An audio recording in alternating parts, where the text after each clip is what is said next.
ఆ, కీర్తనల గ్రంథం 5వ అధ్యాయం సామ్ 5. కీర్తనల గ్రంథం 5వ అధ్యాయం చూద్దామండి.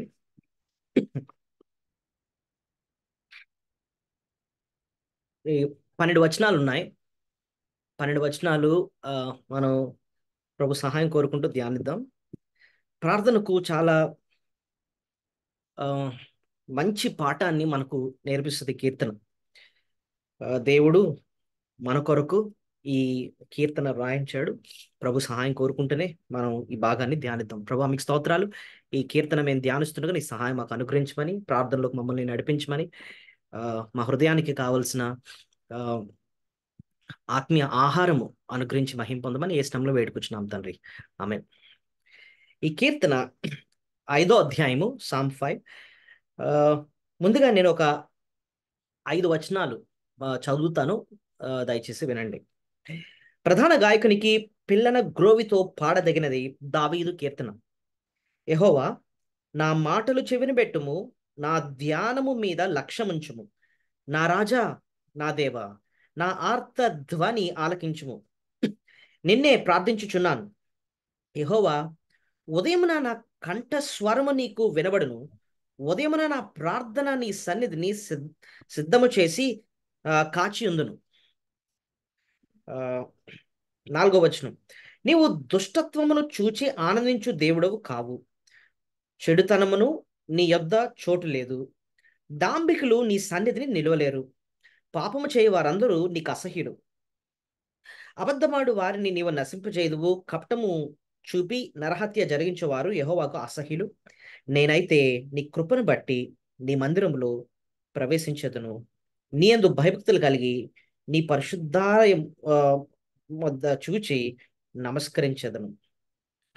సరే, ఈ భాగంలోనండి మనం ప్రార్థన ఎలా చేయాలి అని ఒక 7 శ్రేష్టమైన పాఠాలు చూడబోతున్నాం మనం.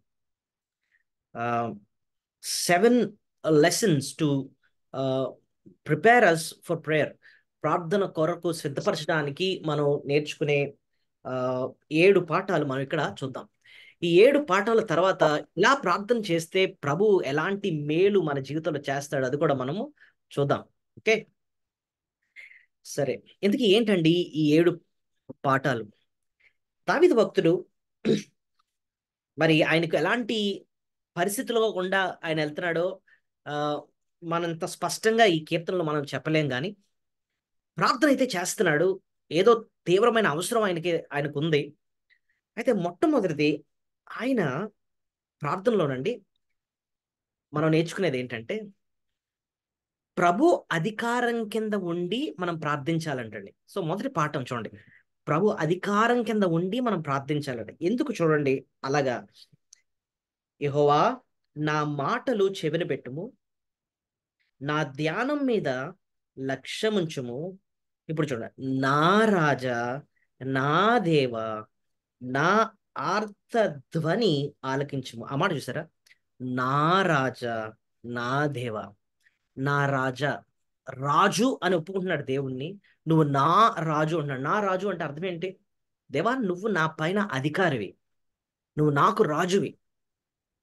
ఒక దేశానికి రాజు ఉన్నాడు అనుకోండి, దేశ ప్రజలందరూ కూడా ఆ రాజు మాటకి లోబడతారనమాట. ఆ రాజు ఆజ్ఞకు లోబడతా ఉంటారనమాట. ఆ రాజుని ఎంతో గౌరవిస్తారు. ఆమ్, ఒక దేశానికి రాజు చాలా ప్రాముఖ్యం. మీరు గమనిస్తే ఆ రాజు ఒక దేశానికి ఏంటేంటి చేస్తాడండి అని మీరు నన్ను అడిగారు అనుకోండి, మీరే చెప్పగలరు. ఉమ్, యుద్ధం వస్తే పోరాడేది రాజే. దేశాన్ని కాపాడేది రాజే. కాపాడేది, పోరాడేది, పోషించేది రాజే. న్యాయం తీర్చేది రాజే. ఆ, నిజానికి ఒక దేశానికి మంచి రాజు ఉన్నాడు అంటే దేశమంతా ప్రశాంతంగా ఉంటదన్నమాట. సొలొమన్ గురించి మనం విన్నప్పుడు ఒక మంచి వచనాన్ని నేను ఎప్పుడు చదివిస్తూ ఉంటాను. సొలొమన్ రాజు పరిపాలన చేస్తున్నప్పుడు దేశం ఎలా ఉందంటే తెలుసా? మొదటి రాజులు 4వ అధ్యాయం, 1 Kings chapter 4, 25వ వచనం అనుకుంటా. మొదటి రాజులు 4వ అధ్యాయం మీకోసం చదువుతున్నాను. 24వ వచనం చివరిని చదువుతున్నాను. యూఫ్రటీస్ నది అవతల తిప్- తిప్సాహు మొదలుకొని గాజా వరకు నది అవతల ఉన్న రాజులందరి మీదను అతనికి అధికారం ఉండెను. అతని కాలమున నలుదిక్కుల నెమ్మది కలిగి ఉండెను. చూడండి, సొలొమోన్ రాజు పరిపాలన చేస్తూ ఉంటే ఎంతో నెమ్మది ఉందంటండి. అలాగే మనం కొంచెం కిందకెళ్ళి 25వ వచనంలో చూస్తే ఆ ఆఖరి లైన్ చదువుతున్నాను.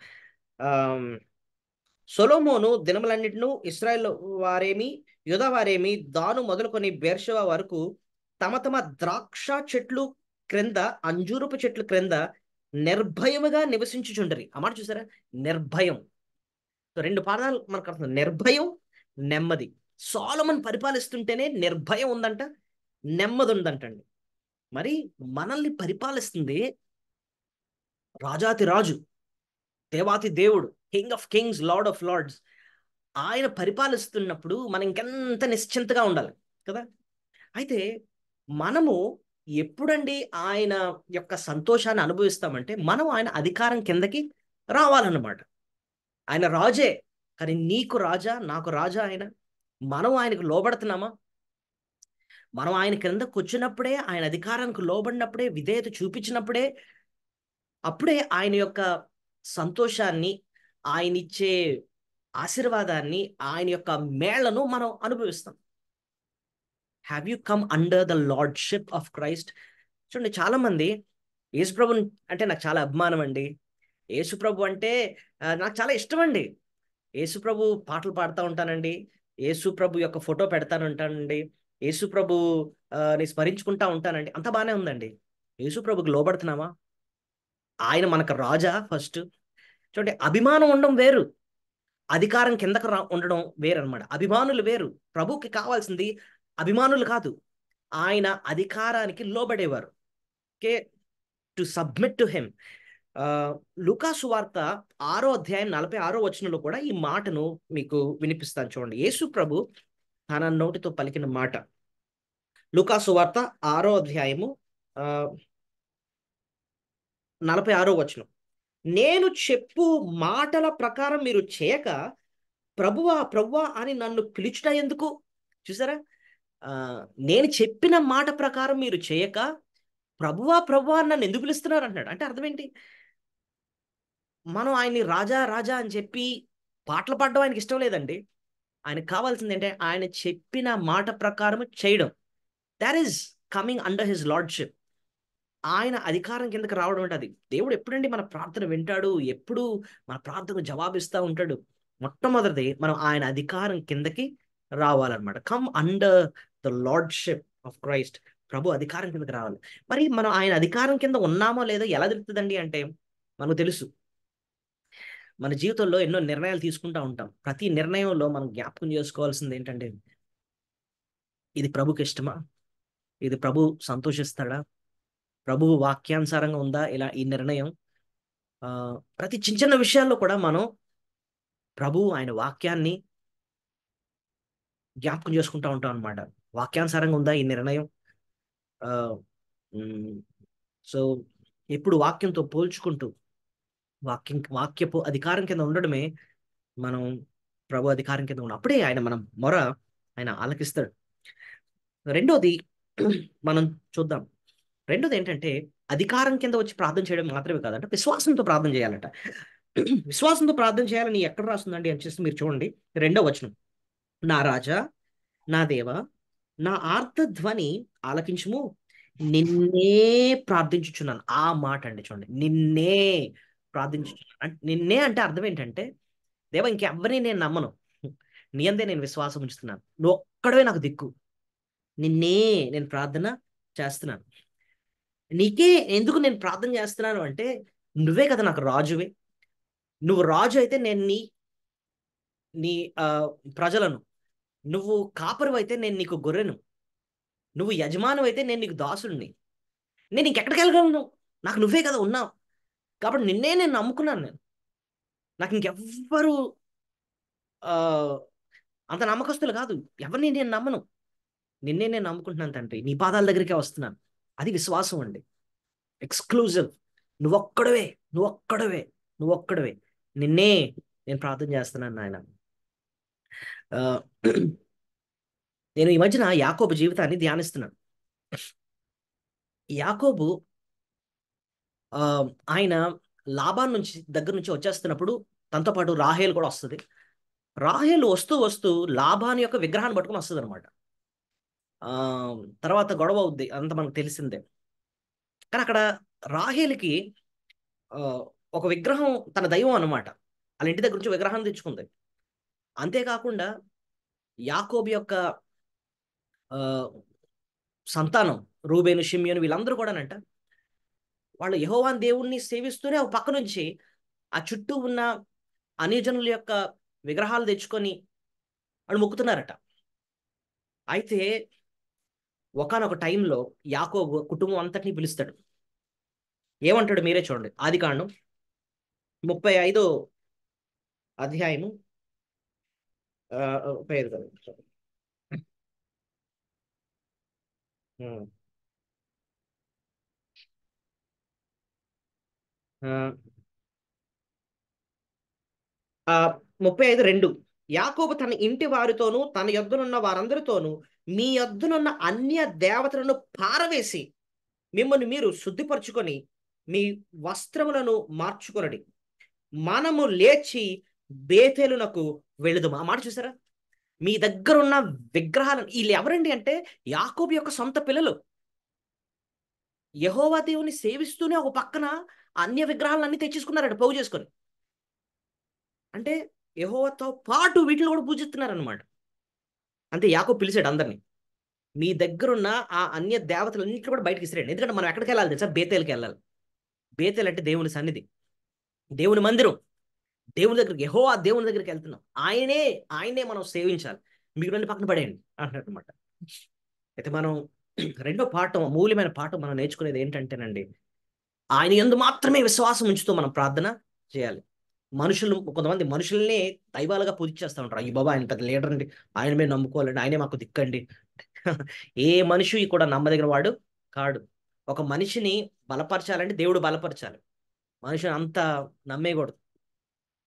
మనుషులు బట్టి ఊపిరి వంటి వారు.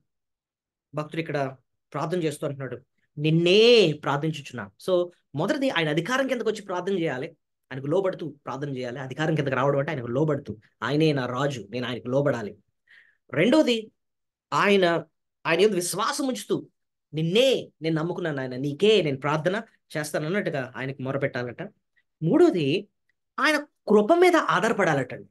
ఇది చాలా విలువైన పాఠం. అసలు ఈ కీర్తన అంతటికి కీలకమైన పాయింట్ ఇదన్నమాట. ఆయన కృప మీద మనం ఆధారపడాలట. ఆయన కృప మీద ఆధారపడాలని ఎలా చెప్పారండి అంటే, మీరు చూడండి 5వ వచనం నుంచి చూద్దాం. లేదు, 4వ వచనం నుంచి 7వ వచనం వరకు. నీవు దుష్టత్వమును చూచి ఆనందించు దేవుడవు కావు, చెడుతనమును నీ యొద్ద చోట్లేదు, డాంబికులు నీ సన్నిధిని నిలవలేరు, పాపము చేయవారందరూ నీకు అసహ్యులు, అబద్ధమాడు వారిని నీవు నశింపజేయదువు, కపటము చూపి నరహత్య జరిగించువారు యెహోవాకు అసహ్యులు. చూడండి, పెద్ద లిస్ట్ చదివాడు ఇక్కడ, పాపాల లిస్ట్ చదువుతున్నాడు అనమాట. దేవా ఎలాంటి పాపాలు వాడాడో చూడండి ఇక్కడ. దుష్టత్వం అంటున్నాడు 4వ వచనంలో. నెక్స్ట్ చెడుతనం అంటున్నాడు, చెడుతనం దగ్గర చోట్లేదు. 5వ వచనం, డాంబికులు నీ సన్నిధి నిలవలేరు, పాపము చేయవారంత నీకు అసహ్యులు, అబద్ధమాడు వారిని నీవు నశింపచేయదు, కపటము చూపు నరహత్య జరిగించేవారు యెహోవాకు అసహ్యులు. నిజానికి పెద్ద పాపాల లిస్ట్ రాసి తను ఒప్పుకున్నాడు ఏంటంటే, దేవా నేనేదో అతిథుడినని నేను అంటలే, నాలో కూడా ఉన్నాయి ఈ పాపాలు. నిజానికి న్యాయంగా అయితే నా పాపాలను బట్టి అయితే నువ్వు ఎప్పుడు కూడా నా ప్రార్థన వినకూడదు. మరి ఎలాగా? నిజంగా నాలో మనలో పాపాలు ఉన్నాయి. మనలో పాపం లక్ష్యం చేసిన యెహోవా మనవి వినకపోవును. మరి ఎలాగా మన ప్రార్థన అలాంటి పరిశుద్ధమైన దేవుడి దగ్గరికి చేరుతుందండి అంటే, 7వ వచనంలో కీలకమైన పాయింట్ రాస్తున్నాడండి. ఏంటో చూడండి. నేనైతే ఒకటే ఆధారం ఏంటి? నీ కృపాతిశయమును బట్టి నీ మందిరంలో ప్రవేశించదును. ఒకే ఒక్కటి నన్ను నీ దగ్గరకు వచ్చేటట్టు చేస్తుంది. ఎంత పాపినే, నాలో ఉన్నాయి దాంభికం, ఎంతో గర్వం ఉంది, నాలో ఉన్నాయి ఎన్నో పాపాలు. నా పాపాలను బట్టి అయితే నేను నీ దగ్గరకు కూడా రాకూడదు. కానీ ఒక కృప ఉందే, నువ్వు కృప చూపించేవాడు అంటే అయోగ్యుడికి కూడా నువ్వు అవకాశము ఇస్తావన్నమాట. ఆ కృపను బట్టే దేవా నీ సన్నిధికి వస్తున్నాను, నీ మందిరానికి వస్తున్నాను. ఆ కృపను బట్టి నేను అడుగుతున్నాను. నేనేదో మంచి చేశానని, నేనేదో సాధించానని, నేను గొప్ప గొప్ప పనులు చేశానని నేను అడగట్లే. నిజానికి ను- నువ్వు నా జీవితాన్ని గమనిస్తే ఎన్నో ఉన్నాయి నాయన నాలో నీకు నచ్చనివి. అయినా నీ కృపను కోరుకుంటున్నాను. కృప అంటే నేను ఎప్పుడు చెప్తాను, కృపని ఇంగ్లీష్లో గ్రేస్ అంటాం. గ్రేస్ అంటే God's riches at Christ's expense. అంటే యేసుక్రీస్తు ప్రాణం పెట్టుట ద్వారా మనం అనుభవిస్తున్న గొప్ప సంపద, అది కృప. యేసు ప్రభు ప్రాణం పెట్టుట ద్వారా, అంటే మన పాప శిక్షంతో ఆయన భరించడం ద్వారా మనము అనుభవిస్తున్న, ఆయన విశ్వసించిన మనం అనుభవిస్తున్న గొప్ప సంపద, God's riches at Christ's expense. ఎందుకు ఏంటంటే ఆ సంపద అంటే కృపచేత మన పాపాలను క్షమించాడు, కృపచేత మనల్ని రక్షించుకున్నాడు, కృపచేత మన మొర ఆయన ఆలకిస్తున్నాడు, కృపచేత నీతిమంతులుగా మనల్ని తీర్చాడు. ఆ కృపను బట్టే ఆయన దగ్గరికి వచ్చే అవకాశాన్ని మనకి ఇచ్చాడు, ప్రవేశాన్ని అనుగ్రహించాడు కృపచేత. సో భక్తుడు అన్నాడు, దేవా నా మంచితనాన్ని బట్టి అడగట్లేదు కానీ నీ కృపను బట్టి నేను అడుగుతున్నాను తండ్రి అని చెప్పి ఆయన కృప మీద ఆధారపడుతూ అడుగుతున్నాడు. సో మొదటి ఆయన అధికారం కిందకు వచ్చి మనం ప్రార్థన చేయాలండి. రెండోది ఏం నేర్చుకున్నాం, విశ్వాసంతో ప్రార్థన చేయాలి. నువ్వే నాకు దిక్కు నాయన అన్నట్టుగా విశ్వాసంతో మనం ప్రార్థన చేయాలండి. మూడోది మనం ఎలా ప్రార్థన చేయాలని నేర్చుకున్నాం, నీ ఆయన కృప మీద ఆధారపడుతూ మనం ప్రార్థన చేయాలండి. ఇంకోటి విలువగా ఎంచి ప్రార్థన చేయాలండి. ప్రార్థన అన్నది చాలా విలువగా మనం ఎంచాలంటండి. ఎలా చెప్పారండి అంటే మీరే చూడండి, 3వ వచనం. ఆ, యెహోవా ఉదయమున నా కంఠస్వరము నీకు వినబడును, ఉదయమున నా ప్రార్థన నీ సన్నిధిని సిద్ధము చేసి కాచియుందును. ఉదయం అన్న మాట అంటున్నాడు చూసారా. ఉదయం అన్న మాటకి అర్థం ఏంటంటే ఒక రోజుకి ఫస్ట్ అన్నమాట, ఫస్ట్ స్థానం. మొదట నీకు మొర్ర పెట్టిన తర్వాతే నేను వేరే పనుల్లోకి వెళ్తాను ఆయన. సో ఉదయం ద ఫస్ట్ థింగ్ ఫస్ట్, మొదటి స్థానం నీకు ఇచ్చి నేను మొరపెడుతున్నాను తండ్రి, నీకు అప్పచెప్పుకుంటున్నాను నా కష్టాన్ని. సో ఆ ఉదయం అన్న మాట మనకు నేర్పిస్తుంది, మనం దేవునికి ప్రార్థన చేసేటప్పుడు ఆ ఆ విలువను ప్రార్థనకి ఇవ్వాలి. ఎందుకంటే ప్రార్థనలో మాత్రమే మనకు జవాబు దొరుకుతుంది కాబట్టి దాన్ని చాలా విలువగా ఎంచుకోవాలన్నమాట. వేకువనే నేను వెతుకుతాను అంటున్నాడు భక్తుడు. ఉదయం అన్న మాట, the first thing I do is to pray and ask you. So దాన్ని చాలా విలువగా ఎంచుకొని మనం ప్రార్థన చేయాలి. సో ఉదయాన్నే ఏంటంటే చేస్తూ ఉంటాడంటే మొదటి వచనం చూస్తూ ఉంటే, యెహోవా నా మాటలు చెవిని పెట్టుము, నా ధ్యానము నీ మీద కాదు నా ధ్యానము నీ మీద, నా ధ్యానము మీద లక్ష్యముంచుము. ఆ యెహోవా ఉదయమున నా కంఠ స్వరము నీకు వినబడు. కంఠ స్వరం అంటే తన గొంతుకు యొక్క స్వరాన్ని వినిపిస్తాడంటాడు. ఏదో మనసులో ప్రార్థన చేసుకోవడం కాదు, బయటికి నేను ప్రార్థన చేస్తాను, నా స్వరాన్ని వినిపిస్తా ఉంటాను అంటున్నాడు. ఇంకా అక్కడ ఉన్న మాటలు చూడండి, నా ప్రార్థన నీ సన్నిధి సిద్ధం చేస్తాను. సో ఇప్పటి వరకు మనం నేను నేర్చుకున్నానంటే ప్రార్థన విలువగా కూడా ఎంచుకోవాలి, అది 4వ పాఠం. 5వది ఏంటంటే ఆ, ప్రభు సహాయం చేసే వరకు వేచి ఉండాలట. కాచి ఉందును అంటున్నాడు చూడండి ఇక్కడ 3వ వచనం చివరన. ఉదయం నా ప్రార్థన నీ సన్నిధిని సిద్ధము చేసి కాచి ఉందును. కాచి ఉందును అంటే అర్థం ఏంటో తెలుసా? I will wait upon you, wait చేస్తాను. నువ్వు జవాబు ఇచ్చే వరకు సహనంతో కనిపెడతాను, సహనంతో ప్రార్థన చేస్తాను తండ్రి, సహనంతో కనిపెడతాను నువ్వు ఇచ్చే వరకు కూడా. ఇది అడిగాను వెంటనే చేసే, ఈవేళ చేసే, రేపే చేసే. దేవుడు ఎంత మంచి దేవుడు అంటే మనకి ఎప్పుడు చేయాలో ఆయనకి తెలుసు. చూడండి, పిల్లలు ఒక్కొక్కసారి ఎలాంటి అడుగుతూ ఉంటారంటే, మనం కార్ మీద వెళ్తున్నాం అనుకోండి, మీరు వదిలేండి నేను తిప్పుతాను స్టీరింగ్ అంటారు అనమాట. అంటే వాళ్ళు అనుకుంటారు ఇప్పుడు ఇచ్చేయాలి స్టీరింగ్ అని, కానీ వాళ్ళకి వయసు రావాలి, తల్లిదండ్రులకు మనకు తెలుసు వాడికి వయసు రావాలి, రోడ్డు జ్ఞానం తెలియాలి, లైసెన్స్ ఉండాలి, ఇవన్నీ వస్తే తప్ప ఆ స్టీరింగ్ అన్నది ఆ వ్యక్తికి ఇవ్వం. అడిగాడు కానీ మనం వద్దంటున్నాం, ఎందుకంటే ఇంకా సమయం రాలేదు. దేవుడు కూడా ఒక్కొక్కసారి మనం ప్రభు వెంటనే చేసి వెంటనే చేసి వెంటనే చేసి అంటూ ఉంటాం. ప్రభు అంటాడు వెయిట్ వెయిట్ వెయిట్ వెయిట్, ఇంకా టైం రాలేదు, టైం వచ్చినప్పుడు నేను తప్పకుండా చేస్తాను, నీ ప్రార్థనకు జవాబిస్తాను. అయితే నువ్వు నేను చేయాల్సింది ఏంటంటే ఆ సమయం వరకు వేచి ఉండాలి, కాచి ఉండాలట. అది మనం ఇక్కడ నేర్చుకునే శ్రేష్టమైన పాఠం. ఓకే, అది ప్రభు ఇచ్చే వరకు కాచి ఉండాలి. చూడండి ఎన్ని 5 శ్రేష్టమైన పాఠాలు ఇప్పటికి మనం నేర్చుకున్నాం. ఆయన అధికారం కిందకు వచ్చి ప్రార్థన చేయాలి, విశ్వాసంతో ప్రార్థన చేయాలి, అంతేకాకుండా కృప మీద ఆధారపడుతూ మనం ప్రార్థన చేయాలి, ప్రార్థన చాలా విలువగా ఎంచాలి, ఐదోది ఆయన మీద మనం ఆ కాచి ఉండాలి, లేదా కనిపెట్టాలన్నమాట. ఆయన ఇచ్చే వరకు మనం కనిపెట్టాలి, వేచి ఉండాలి. ఆ ఆరోది ఆయనను ప్రేమించాలట. చూడండి 12వ వచనం చివరన ఓ మాట ఉంటుంది చూడండి. యెహోవా నీతిమంతుల ఆశీర్వదించు వాడు నీవే కేడెముతో కప్పినట్లు నీవు వారిని దయతో కప్పిదు. చూడండి, కావున నీ నామమును ప్రేమించువారు నిన్ను గురించి ఉల్లసించుతారు. నీ నామమును ప్రేమించువారు అంటాడు. సో ఆ రోజు మనం నేర్చుకునేది ఏంటంటే, ప్రభు ఎప్పుడు తెలుసా మన మొర ఆలకిస్తాడు? ఆయన ప్రేమించడం మనం నేర్చుకున్నప్పుడు. ప్రభుని ప్రేమించడం అన్నది ఎంత ప్రాముఖ్యం అంటేనండి, మన జీవితంలో ప్రభు ఇచ్చే మొట్టమొదటి ప్రాముఖ్యమైన ఆజ్ఞ ఏదో తెలుసా? నీ దేవుడైన యెహోవాను నీవు ప్రేమించాలి. Love the lord your God with all your heart, all your strength. ప్రభువును మనం ప్రేమించటం. ఆ, ప్రభువుని ప్రేమిస్తే ఆయనకి బాధ పెట్టేవి చెయ్యం, ఆయనకి ఇష్టమైనవి చేస్తాం. మందిరానికి వచ్చేటప్పుడు కూడా ప్రేమతో మనం వస్తాం. వాక్యం చెప్పేటప్పుడు ప్రేమతో ఆయన వాక్యం చెప్తాం. ఆ పాపాన్ని జయించడంలో కూడా కీలకమైనది ఏదంటే ప్రేమే. ప్రభువుని ప్రేమిస్తే పాపాన్ని కూడా జయిస్తాం. చూడండి, ఒక చిన్న విషయం విన్నాను. ఇద్దరు ఇద్దరు కొడుకులంట. అంటే ఒక ఒక ఒక నాన్నగారికి ఒక ఒక ఆయనకి ఇద్దరు కొడుకులు ఉన్నారు. ఆ ఇద్దరు కొడుకులంట ఒకరోజు ఆ, పక్కింట్లో మామిడికాయలు ఉంటే దొంగతనం చేయడానికి ప్లాన్ చేసుకున్నారట. అయితే ఇద్దరు బయలుదేరారు. పక్కింట్లో చూశారు, మంచి మ్యాంగోస్ ఉన్నాయి, దొంగతనం చేద్దామని చూస్తున్నారు. ఈ లోపల ఏం జరిగిందంటే, ఆ పెద్దోడు గోడ దూకేశాడు, ముందు అవతలింట్లోకి వెళ్ళిపోయాడు. వెళ్ళిపోయిన తర్వాత ఇంకా వెనక తిరిగి చూస్తే తమ్ముడు ఇంకా రావట్లే.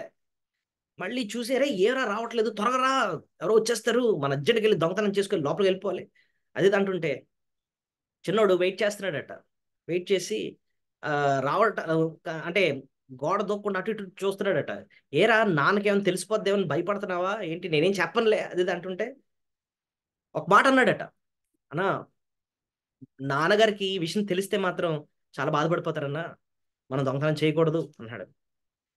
ఇప్పుడు చెప్పండి, ఆ చిన్నోడు ఎందుకండి ఆ దొంగతనం చేయడానికి భయపడ్డాడు అని అంటే, తండ్రి అంటే ప్రేమ. ఈ విషయం తెలిస్తే నాన్న తట్టుకోలేడు. చూడండి, ఆ చిన్న ఆ ప్రేమ తండ్రిని బాధ పెట్టకూడదు అన్న మనసు వచ్చింది అనమాట. ప్రభు అందుకోసం మన దగ్గర ఉంటున్నాడు. ఆయన ప్రేమించాలటండి మనం. ఆయన ప్రేమించాలండి. ఆయన ప్రేమిస్తేనండి అన్ని సెట్ అయిపోతాయండి. మన భక్తి జీవితం ఎంతో మార్పు వచ్చేస్తుంది అనమాట. Do you love him? Do you love him? మనం మన జీవితంలో ప్రభుని ప్రేమించడం నేర్చుకోవాలన్నమాట. ప్రభుని ఎప్పుడైతే మనం ఎప్పుడు ప్రేమిస్తాం తెలుసా అండి, ఆయన మన పట్ల చూపించిన ప్రేమను అర్థం చేసుకుంటేనే మనం ఆయన్ని ప్రేమిస్తాం. ప్రభు ఎంత ప్రేమించాడంటే, పాపులైన మనల్ని ప్రేమించాడు, ఆయన శత్రువులైన మనల్ని ప్రేమించాడు, శాశ్వతమైన ప్రేమతో మనల్ని ప్రేమించాడు, ఏ కారణం లేకుండానే ఆయన మనల్ని ప్రేమించాడు. నీకోసం ప్రాణం పెట్టినంతగా ఆయన నన్ను ప్రేమించాడు. ఆయన మనం మారిపోయిన ఆయన ప్రేమ మాత్రం మారదు. ప్రేమతోనే సరిచేస్తాడు, ప్రేమతోనే మనతో మాట్లాడతాడు, ప్రేమతోనే మన ప్రతి అవసరాన్ని ఆయన తీరుస్తాడు. ఇప్పుడు కూడా మనలో అంతో అవిధేయత ఉన్నప్పటికీ కూడా ఆయన ఉండపాలంగానే ఆయన నన్ను ప్రేమిస్తూనే ఉన్నాడు అనమాట. ఆయన ప్రేమను అర్థం చేసుకుంటే మనం ఆయన్ని బాధ పెట్టం. సో ప్రభు ఇక్కడ కోరుతుంది ఏంటంటే, ఎప్పుడు తెలుసా మనం ఆయన ఆయన మన మొర ఆలకిస్తాడు? మనం ఆయన్ని ప్రేమించినప్పుడు. ఆ, ఇంకొక విషయాన్ని మనం చూసి ముగించుకుందాం. ఆ, మనం ఇంకా ఆఖరికి మనం దేవుని ఏమేది అడగాలంటేనంట, దేవా, భక్తుడు ఏమంటున్నాడు చూడండి, 8వ వచనం, యెహోవా నా కొరకు పొంచి ఉన్న వారిని బట్టి నీ నీత్యానుసారముగా నన్ను నడిపింపు. చూడండి, నీత్యానుసారంగా నన్ను నడిపింపు, నీ మార్గమును నాకు స్పష్టముగా కనుపరచు. నీత్యానుసారం అన్న మాట ఆలోచిద్దాం. నీతి, ఆ, నీత్యానుసారం అన్న మాటని డివైడ్ చేద్దాం. నీతిని అనుసరించుగా. నీతి అంటే ఏంటండి అంటే, ఇంగ్లీష్లో నీతి అన్న మాటని రైచియస్నెస్ అంటాం. రైచియస్నెస్, ఆ స్పెల్లింగ్ ఏంటంటే RIGHT అని స్టార్ట్ అవుద్ది అనమాట. రైచియస్నెస్ అన్న, నీతి అన్న, రైట్ అని అర్థం. అంటే ఆయన ఏది రైటో అది చేస్తాడు. మనకేది రైటో, మనకేది కరెక్టో ఆయనకు తెలుసు. నీత్యానుసారంగా అంటే అర్థం ఏంటంటే, ప్రభువా నీకేది రైటో నీకు తెలుసు నాయన. నా జీవితంలో ఏది జరగాలో, ఏది సరైందో నీకు తెలుసు. You know what is right. నాకు తెలీదు. ఏది సరైందో నీకు తెలుసు. నేను నీకు సలహాలు ఇవ్వను. ఎందుకంటే నీకేది సరైందో నీకు తెలుసు తండ్రి. You know what is right. నీతి అనుసారంగానే నన్ను నడిపించు. అయితే నీ మార్గం నాకు స్పష్టముగా కనపరచు. ఏది రైటో ఆ సరైన డెసిషన్ నేను తీసుకోవడానికి. నిన్ను బాధ పెట్టే, నిన్ను అవమానించే నిర్ణయాలు నేను తీసుకోకూడదు. You know what is right. నీకు ఏది రైటో నీ ఏది రైటో నువ్వు అది చేస్తావు. అదే నాకు కూడా తెలియజేయ తండ్రి. You know what is right. ఏది సరైందో, ఏది నీ చిత్తమో, ఏది నాకు మేలో అది నీకు తెలుసు. నీతి అనుసారంగానే నన్ను నడిపించు అన్నట్టుగా మన ప్రభుని అడగాలన్నమాట. అంతేగాని మనం సలహాలు ఆయనకి ఇవ్వడం కాదు. ప్రభు నేను నీకేం చెప్పను. ఎందుకంటే నేను నీకు సలహాలు ఇవ్వడానికి నేను అంత జ్ఞానవంతుని కాదు. నాకు భవిష్యత్తు తెలీదు. ఆ నాకేం తెలియదు నాయన. కాబట్టి ఏది నీతో, ఏది సరైనదో నీకు తెలుసు కాబట్టి నీతి అనుసారంగా నన్ను నడిపించు అన్నట్టుగా మన ప్రభు అడగాలి. నిజంగా అలా నడిస్తేనంటండి మన జీవితం ఎలా ఉంటుందో 12వ వచనం చూడండి. ఇక్కడ 4 మాటలు మనం చూస్తాం. యెహోవా నీతిమంతులను ఆశీర్వదించువాడు. ఆయన ఆశీర్వదిస్తాడట మనల్ని. ఇంకా చూడండి, కేడముతో కప్పినట్లుగా నీవు వారిని దయతో కప్పుతావు. దయతో ఆయన మనల్ని కప్పుతాడట. 11వ వచనంలో చూస్తే సంతోషం ఇస్తారట. నిన్ను ఆశ్రయించే వారందరూ సంతోషించుదురు, సంతోషం ఇస్తారట. ఇంకా అంటున్నాడు, నీవే వారిని కాపాడుదు. ఆయన కాపాడుతాడటండి. సో సంతోషం ఇస్తాడు, కాపాడుతాడు, ఆశీర్వదిస్తాడు. అంతేకాకుండా దయతో మనల్ని కప్పుతాడట. నిజంగా ఈ రీతిగా మనం స- మళ్ళీ మనం సరి చేసుకుని మొరపెట్టినప్పుడు ఒకసారి పాయింట్స్ అని జ్ఞాపకం చేసుకుందాం. ఆయనకి ఎలా మొరపెట్టాలి? అధికారం కిందకు వచ్చి మొరపెట్టాలి. మనం ఆయన అధికారం కిందకు వచ్చి లోబడుతున్నామా? రెండోది విశ్వాసంతో మనం మొరపెట్టాలి. నువ్వే నాకు దిక్కు అన్నట్టుగా. మూడోది కృప మీద ఆధారపడుతూ మనం ప్రార్థన చేయాలి. నాలుగోది ఆయన మీద కనిపెట్టాలి మనం. ఆ, ఐదోది విలువగా ఎంచుకొని మనం ప్రార్థన చేయాలి. ఆరోది ఆయన ప్రేమించాలి. ఆయన ప్రేమిస్తూ మనం ప్రార్థించాలి. ఆఖరిగా దేవా నీత్యానుసారంగా నన్ను నడిపించు. ఏది సరైన మార్గమో, ఏది నీతో, ఏది రైటో నీకు తెలుసు. నీకు సలహాలు ఎవరు? నీ మీద ఆధారపడుతున్నాను. నా జీవితంలో నువ్వే ముందుకి నడిపించు తండ్రి అని చెప్పి మనల్ని మనం ఆయనకు సమర్పించుకోవాలి. ఇలా జీవిస్తే నిజంగా ఆయన మనకు సంతోషం ఇస్తాడు. ఆయన మనల్ని కాపాడుతాడు. ఆయన దయతో మనల్ని కప్పుతాడు. అంతేకాకుండా ఆ, ఆయన ఆశీర్వదిస్తాడు మనం. దేవుడు అట్టి కృప మనకు దయచును గాక. మరి ఈ మాటలన్నీ కూడా మనం మనసులో